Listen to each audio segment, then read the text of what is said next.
पैगाम आप तक पहुंचा रहे हैं गंगा कैसेट कंपनी के द्वारा श्री देवेंद्र सहनी एंड रेशिया नाच पार्टी। अभी अभी आप लोगों के सामने हमारी कंपनी द्वारा नाच प्रोग्राम दिखाया जाएगा, जिसका दास्तान हम आप लोगों के समक्ष पेश कर रहे हैं।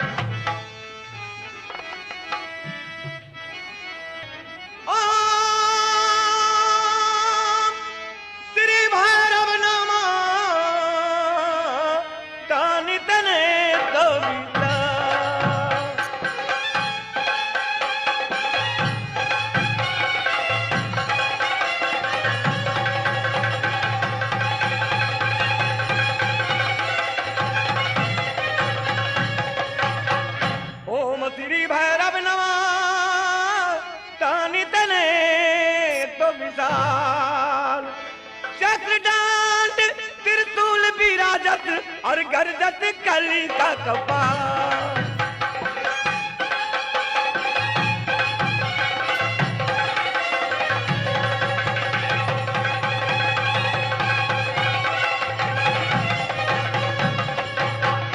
गर्जत कल का कपाल, ज्ञान धरि सुमिरहु सरस्वती मैया। गर्जत कल का कपाल, ज्ञान धरि सुमिरहु सरस्वती मैया। केवल आस तुम्हारी के माता, पारी लगा दो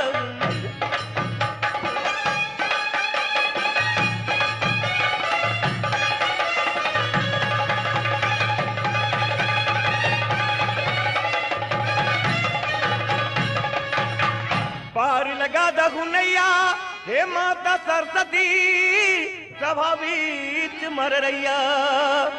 पार लगा दहु नैया, हे माता सरस्वती सभा बीच मर रैया। कहे श्री देवेंद्र सहनी गाय के और नाटक के खेलो भैया।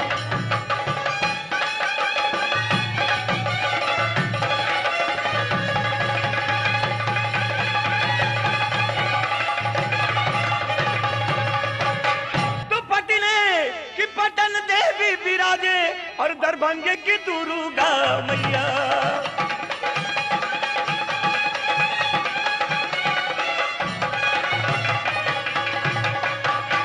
पटने की पटन देवी विराजे और दरभंगे की दुर्गा मैया।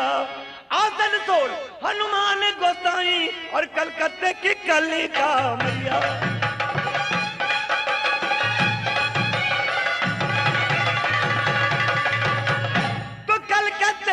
कि कलिका के मैया हम पर हो खुश भैया।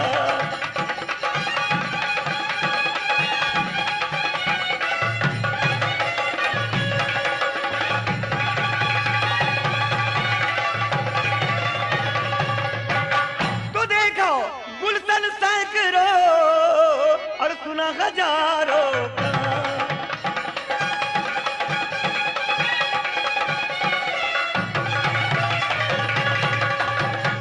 देखा गुलशन सैकड़ों और सुना हजारों कान, मगर न देखा आज तलक और ऐसा चमकता।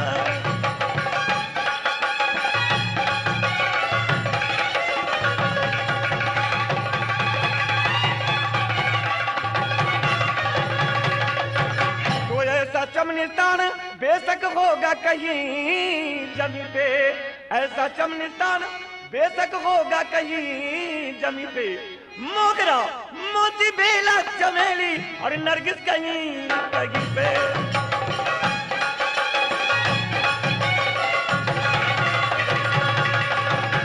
तो उसी का गूंजे दखल ये दास्तां को गा रहा हूं मैं।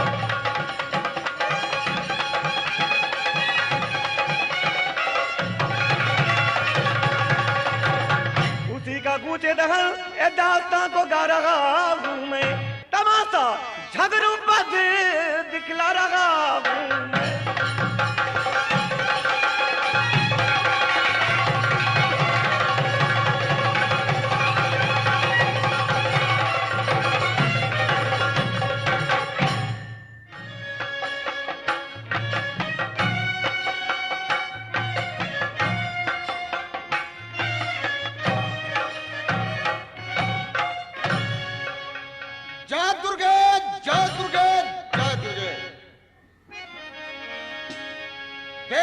विवेकानंद।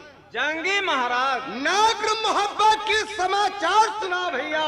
नागर मोहब्बत के अच्छा समाचार है भैया। जहाँ के राजा खुशी है तहाँ के प्रजा खुशी रहते हैं। क्यों नहीं साथी? जा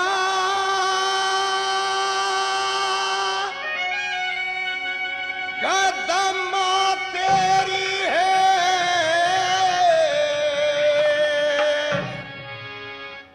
चरण के ये कवाल रे लौटो जाग जननी माता सातो है बहिनिया।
अपने गहवर में माँ जगम्मा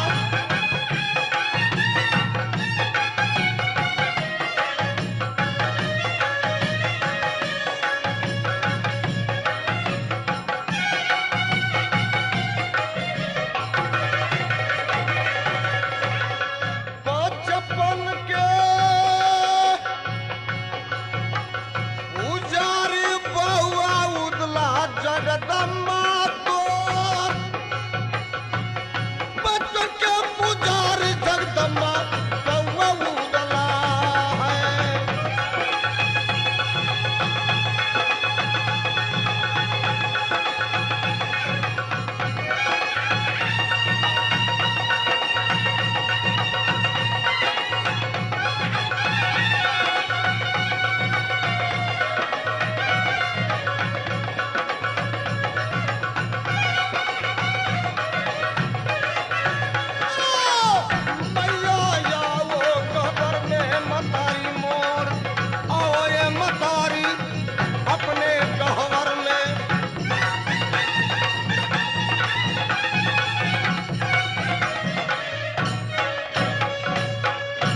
जगदम्मा क्या उदला को भूल गई माँ? ये रहिया जोहता ये जंगी रूदल माता आओ हे मोहब्बत सनराज। हाय जगदम्मा हाय जगदम्मा माँ जगदम्मा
देवनंदन। जंगी महाराज, आज रन का भगवती बगल से भागता है भैया। क्या सोनी मांगती है मां जगदम्मा। ले चलो बहादुर हो कोई किला में, मन नार भावे हो मोहब्बत सनराज। मन नय भावे लग रही मोहब्बत।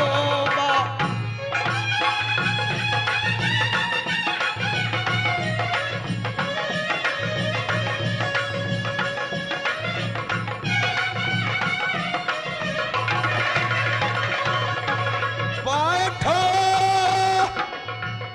बैठा एकरा लागत बामर। बैठो रे बैठो देवनंदन एकरा लागे।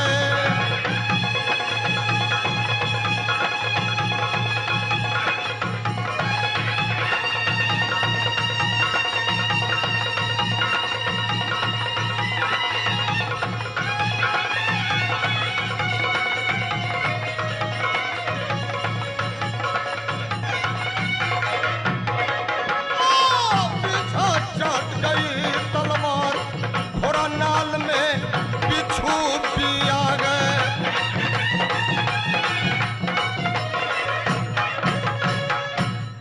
देवनंदन, अभी तक कोई किला के यात्रा नहीं होता है। अभी कहीं का यात्रा नहीं बनता है, क्यों साथी? देखने दीजिए। आए भैया सुना हो, जंगी मोरा भाई विनय शनिचर भैया दीनानी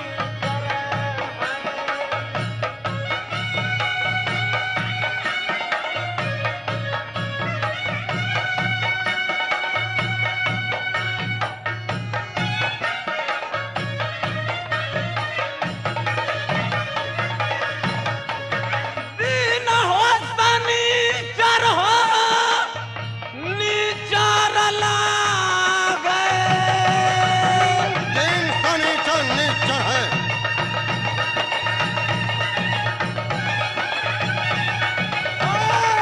भैया कलुए पड़ा है एतवार, सोमवार है निज सोमवारी को।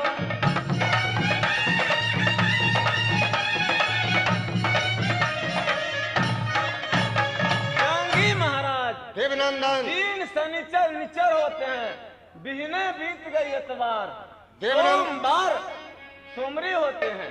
देवनंदन, पापी शनिचरा बराबर यात्रा को भगन करता है। उस पापी को उदला को सामने में लाओ, मैं आज इस तलवारों से कत्ल करूंगा। नहीं जंगी महाराज, सानी को आप नहीं जानते हैं। सानी सताया तीन गया, नैन पसार के देखिए तीनों है निर्वंश। देवनंदन, कान खोलकर सुन लो। रुदल को नाम सुनकर दुनिया बारों ने थर थर कांपते हैं। और कैसे कांपते हैं? कैसे कांपते हैं? थर थर थर थर थर थर कांपते हैं। क्यों नहीं जंगी? देवनंदन, जंगी आप महाराज, बचपन का साथी है भैया। क्यों नहीं? साथ मरेंगे, साथ जिएंगे इस दुनिया में। क्यों नहीं? रघुकुल रीति सदा चली आई, प्राण जाई पर बचन न जाई। क्यों नहीं जंगी महाराज? तुलसीदास जी लिखे हैं, क्या लिखे हैं? लंका नीचर निकट निवासा, यहाँ कहाँ संजम करी वासा। देवनंदन, जंगी महाराज, मोहब्बत के अंदर उदय चंद को कैसे मन लगेगा भैया? बताता हूँ कि कैसे मन लगेगा। जल्द बताइए। रंडी होना चाहिए डाक बंगला के पास, नाचे ये हो रंडी भैया डाक बंगला पर। देवनंदन हो, जंगी हो।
देवनंदन अभी तक धामन नहीं आया है। बराबर ड्यूटी से गफलत रहता है।